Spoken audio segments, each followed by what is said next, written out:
Today's video is about the Nuremberg trials, a criticism.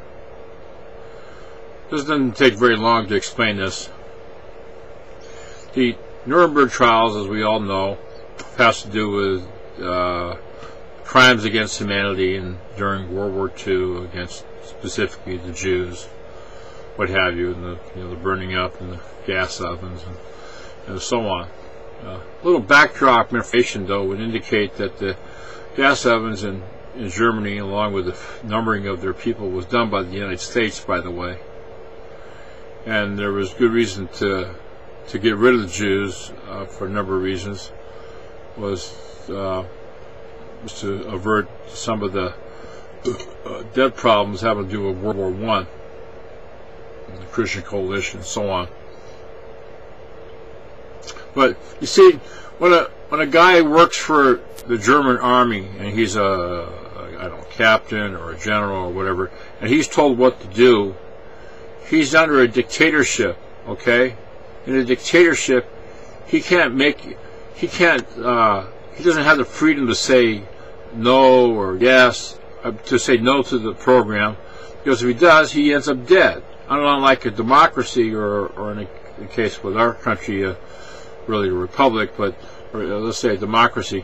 If a commander doesn't want to obey for whatever reason, he can not obey, and then he could go before some tribunal, navy or military court, and so just cause why he didn't want to follow orders with that.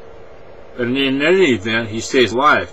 But here's a guy working in a concentration camp. He's told by somebody above him, do it this way, and of course if you don't, then you end up dead. So on the backside, we take these same people to court in the Nuremberg trials and say, oh, you committed crimes against humanity with that. How can a democracy inflict punishment against those under a dictatorship? This is a non sequitur. It doesn't make sense.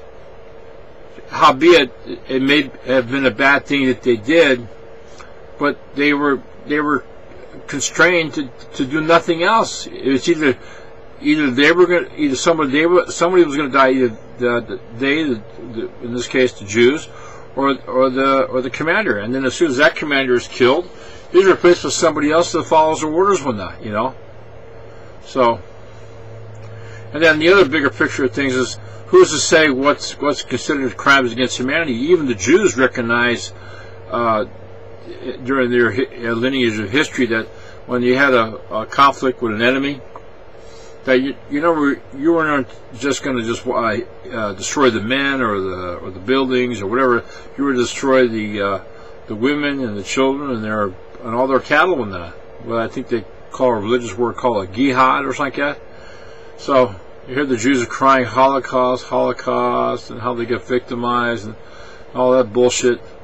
And meanwhile, they themselves history is a part of committing the same types of atrocities that were committed against them in World War II and that. Anyway, and then the other thing that's interesting about Hitler was part of the Masons, and he was just following orders from the daddy parent here, which was the United States, and so public opinion got so that he couldn't accept it, and so they went up against the Germans and blah blah blah blah blah. And supposedly say that Hitler got killed during that last deal when they took over during the last part of the World War II thing, D-Day or something like that. Chances are he was taken out of the picture, taken somewhere else in some other part of the world, and probably lived out his life till full old age, because no one knows for sure. No one has a body, let's put it that way, for Hitler. They just have a supposition. Anyway, that's enough said about that.